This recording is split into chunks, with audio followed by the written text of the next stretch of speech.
Retrouvez-nous désormais sur votre page Matanga TV pour des reportages, informations, divertissements et bien d'autres. votre média en ligne.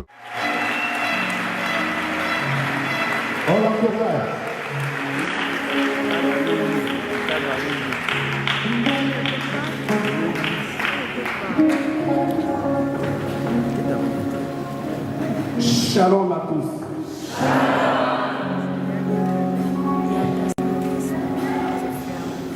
Shalom à vous tous.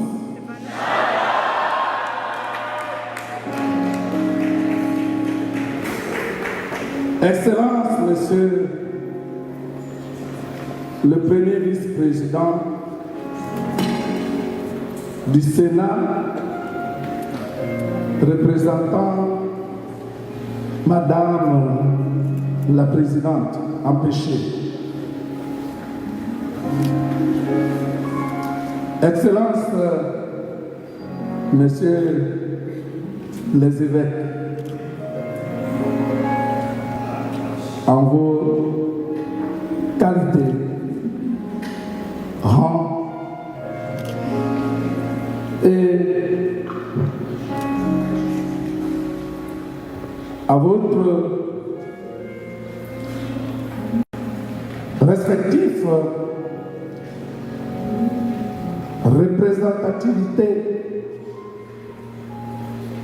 à l'échelle du ministère, je vais voir, je vais dire, les apôtres, les prophètes, les docteurs, les pasteurs, les évangélistes, et j'en passe.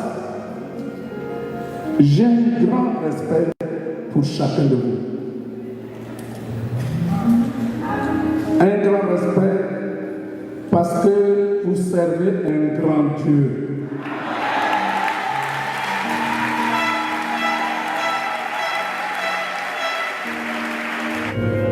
Je ne vais pas faire de discours, Excellence, chers collègues, mais je voudrais simplement dire à tous les chrétiens que notre Dieu parle. Il parle et il agit.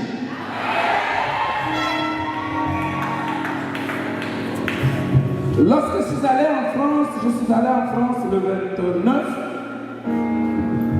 parce que je voyais que les mêmes causes produisant les mêmes effets commençaient à se dessiner devant nous.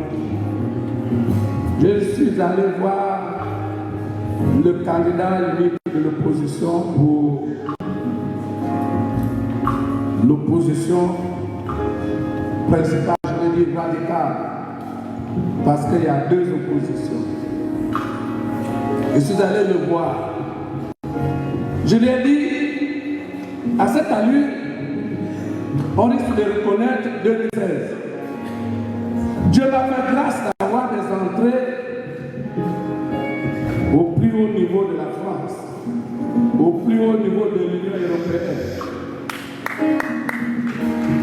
Donne-moi les billets, je vais partir.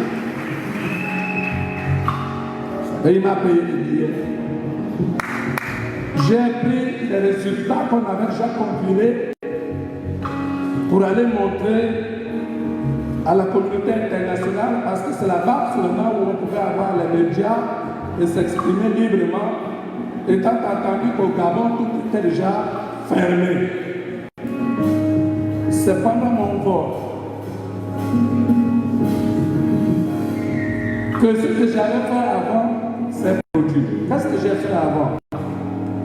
Merci de m'avoir aidé la Bible parce qu'il pensait que j'allais prêcher, je ne suis pas là pour prêcher. J'ai déjà changé de camp. Je suis maintenant à l'endroit où il faut mettre les choses en pratique.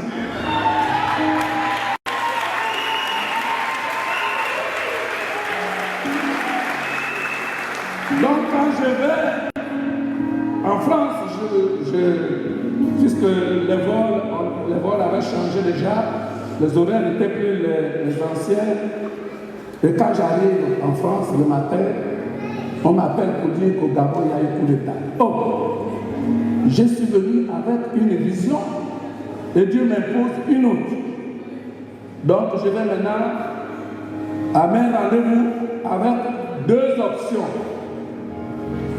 La première, c'était de présenter les résultats qui devraient sortir qu'on refusait de diffuser. Et c'était pour dire aux autres que vous voyez les résultats, on a diffusé autre chose. Donc ce qui s'est passé, non pas parce que les militaires voulaient faire un coup d'État, mais c'est parce que les militaires voulaient protéger le peuple gabonais.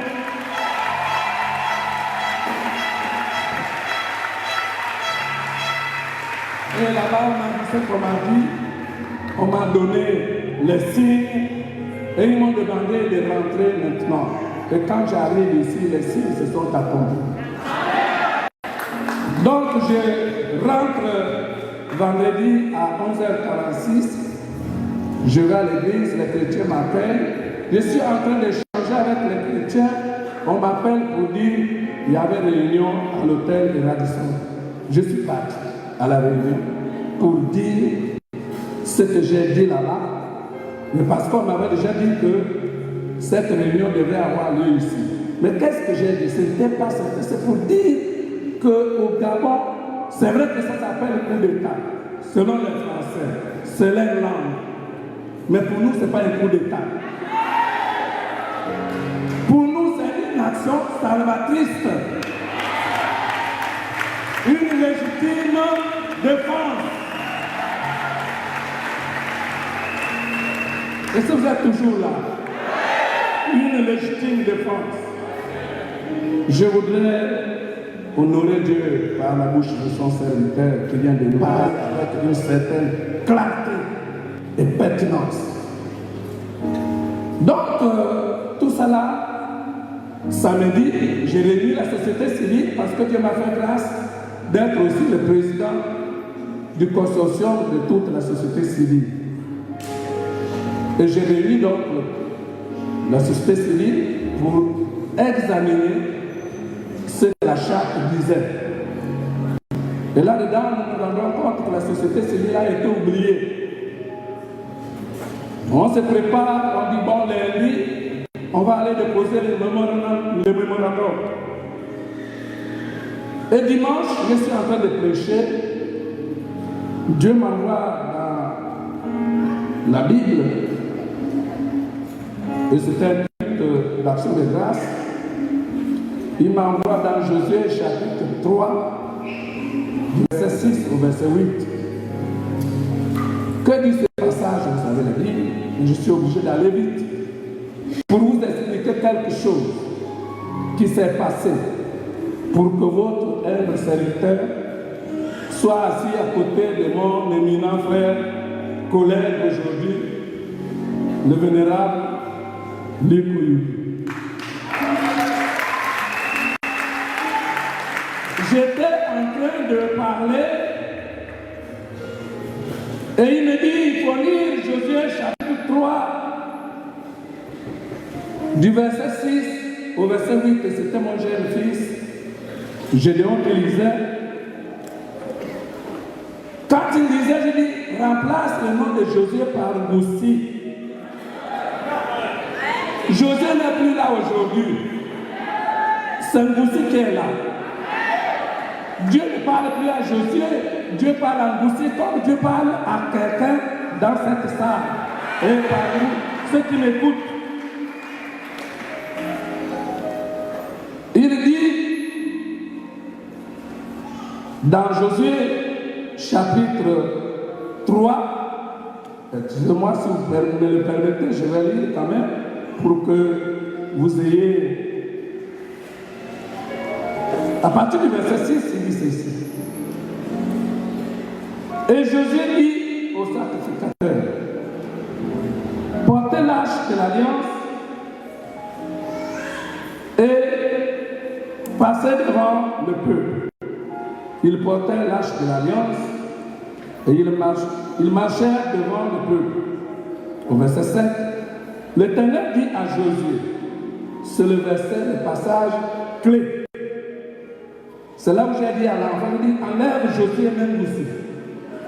L'Éternel dit à Moussi, aujourd'hui je commencerai à t'élever aux yeux de tout Israël. Donc ils ont élevé Israël et dit Gabon.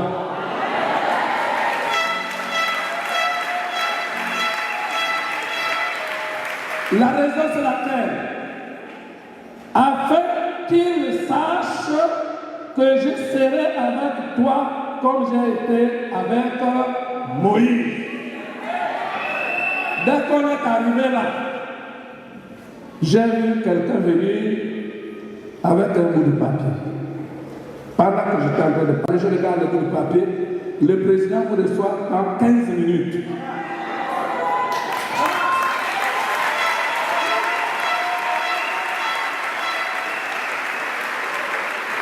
Et c'est comme ça que j'ai dit au peuple de Dieu, excusez-moi, je suis appelé au palais, la voiture est rentrée au milieu de l'assemblée, je suis monté dans la voiture, nous sommes partis.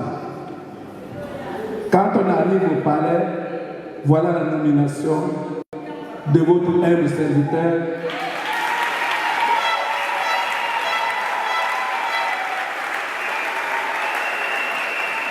Voilà comment est venue la nomination.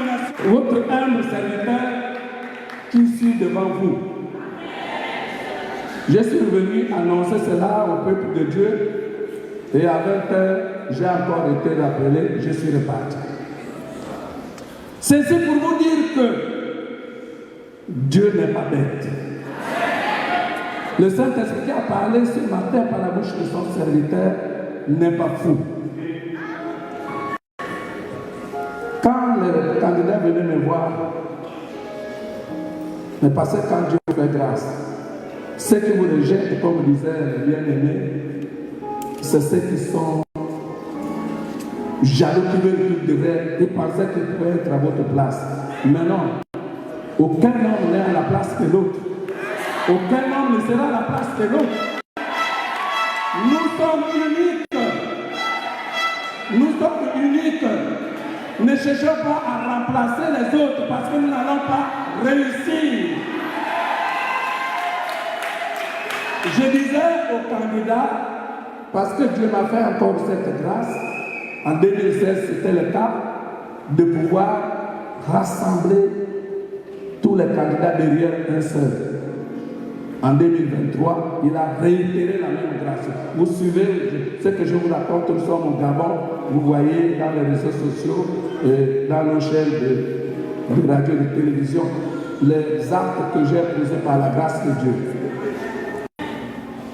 Donc, ce même Dieu-là a dit, je disais aux candidats, et les gens de Nazareth sont là, que cette année 2023, il y aura un président, mais un président chrétien.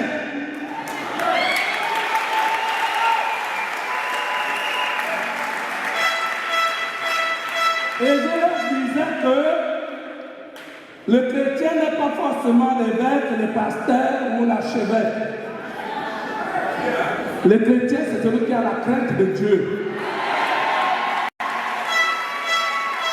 Peut-être que nous qui portons les grandes soutanes, les grands vestes, les grands costumes, là, Dieu ne nous regarde pas. Il se peut que le chrétien, c'est celui qui s'assoit au fond de la salle.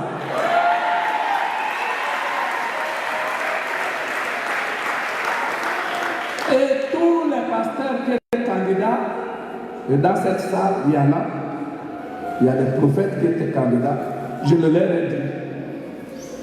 J'ai dit, je serai derrière un candidat chrétien. Et un candidat chrétien ne veut pas dire seulement des églises de réveil. Le chrétien peut être chrétien chez nos frères que vous connaissez.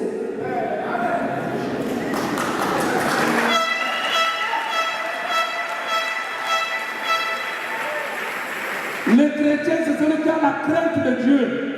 Le chrétien, c'est celui qui défend les intérêts des pauvres. Le chrétien, c'est celui qui défend les intérêts des veuves. Le chrétien, c'est celui qui défend les intérêts des démunis. Le chrétien, c'est celui qui va en prison pour plaider la cause des prisonniers. Et Dieu nous a bénis. Nous avons un chrétien à la tête de l'État gabonais. Merci de m'avoir accordé de votre temps. Je disais que je ne vais pas prêcher, je n'ai pas prêché, je voudrais simplement, humblement, respectueusement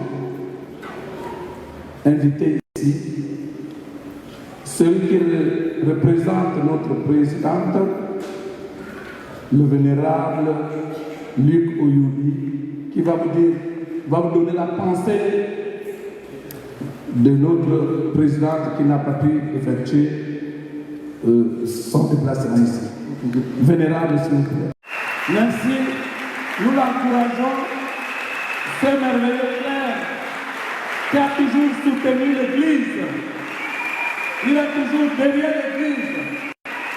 Et Dieu le préparait dans le secret pour être le pionnier qui va nous encourager. Amen.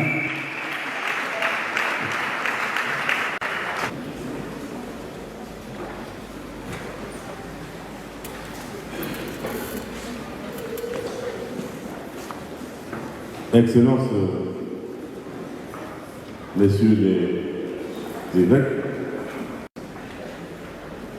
mesdames et messieurs les pasteurs, mesdames et messieurs les fidèles des différentes églises,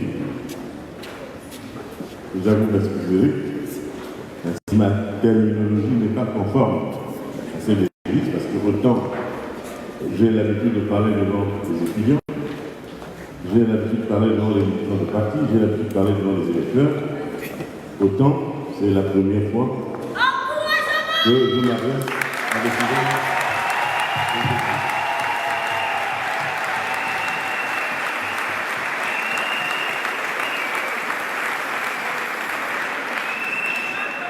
Comme a dit le vice-président du Sénat, le pasteur aussi, notre président avait programmé d'être parmi nous. Ces éléments étaient même déjà ici, lorsqu'au dernier moment, d'autres engagements ont empiété sur l'horaire de cette cérémonie. Donc je voudrais ici présenter les excuses de Madame le Président du Sénat, qui aurait bien voulu être avec nous, mais qui malheureusement a été empêché à la dernière minute. Alléluia.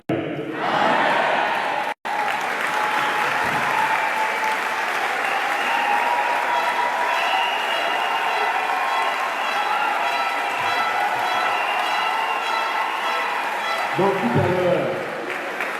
tout à l'heure, le pasteur Ngoussi, qui est par ailleurs vice-président du Sénat, a dit que je vais vous livrer la pensée de la présidente du Sénat. Malheureusement, nous n'avons pas eu le temps de nous concerter parce que je l'attendais ici. Et c'est par d'autres personnes que j'ai appris qu'elle ne pouvait pas dire. Donc ce n'est pas sa pensée que je vais vous livrer, ça va être plutôt la mienne. Alléluia.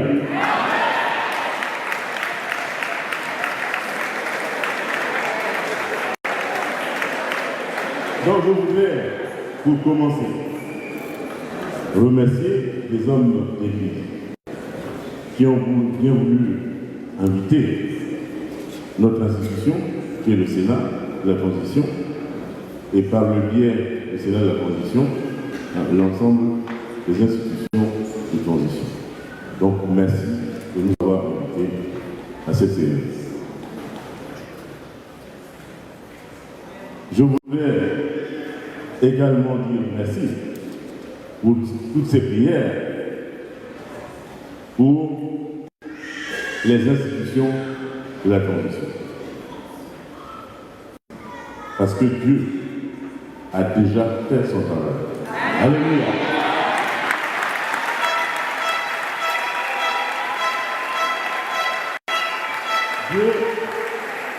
Dieu a fait son travail en apaisant les principales préoccupations que nous avions en amorçant ces élections.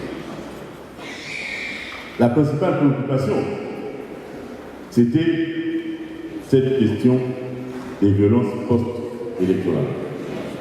Nous avons connu les violences post-électorales en 2009, nous avons connu les violences post-électorales en 2016. Et il est donc normal que les Gabonais, tous les Gabonais s'inquiètent de savoir qu'est-ce qui va se passer en 2022.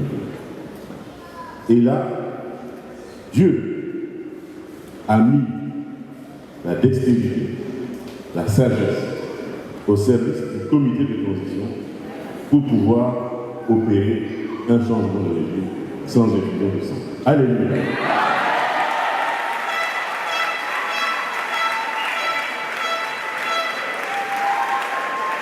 Donc je disais que Dieu a déjà fait son travail, c'est à nous de faire le nôtre. L'une des inquiétudes que nous avons dans ce monde politique, et même au-delà, c'est les conflits qu'on a vus dans certains pays entre différentes ethnies d'un pays.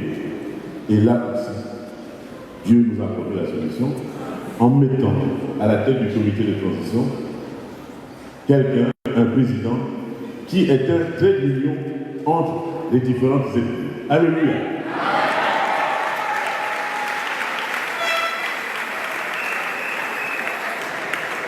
Donc le président Olivier Nguema est bien un trait d'union entre les différentes ethnies qui nous permet d'éviter des conflits, des incompréhensions entre les différentes ethnies. Alléluia.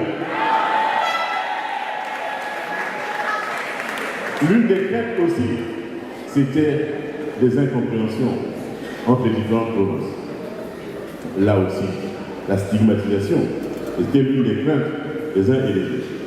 Et là encore, celui que Dieu nous envoie pour présider la transition est un trait d'union entre provinces du Gabon. Alléluia. Nous avons vu les jeunes gérer à côté du chef d'État soit pas. Et ces jeunes ont suscité beaucoup d'appréhension, beaucoup d'inquiétude au niveau de l'ensemble de la société, aussi bien auprès des jeunes comme eux qu'auprès des vieux. Il était donc à craindre un conflit intergénérationnel après ces élections si jamais ces jeunes continuaient à jouer le rôle qu'ils ont joué.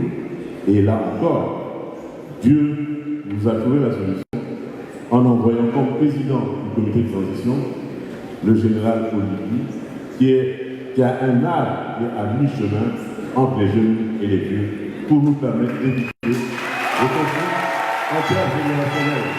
Alléluia. Donc, comme je disais au début, Dieu a fait son travail. C'est maintenant à nous, les Gabonais, de faire l'autre. Et de ce point de vue, vous avez vu, avant les élections, mon collègue, le pasteur aussi, avait son candidat. Moi, j'avais mon candidat. Et dans les instances, dans les organes de transition, nous allons travailler pour la même cause parce que c'est désormais le Gabon d'abord. Alléluia. Alléluia. Donc les différences de candidats, quand tu défendais tel candidat, moi je défendais tel candidat, tout ça c'est terminé. Alléluia. Donc voilà mon message. Je voulais principalement excuser ma présidente qui n'a pas pu venir au dernier moment. Et j'espère que la prochaine fois, il sera de l'autre. Je vous remercie. Amen.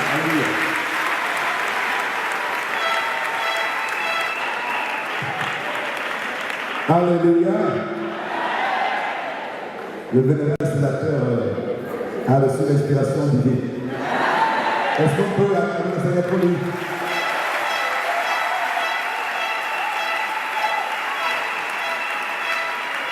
On l'encourage, on l'encourage, on l'encourage.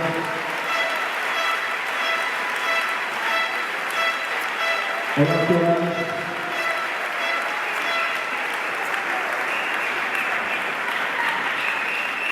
Retrouvez-nous désormais sur votre page Matanga TV pour des reportages, informations, divertissements et bien d'autres. votre média en ligne.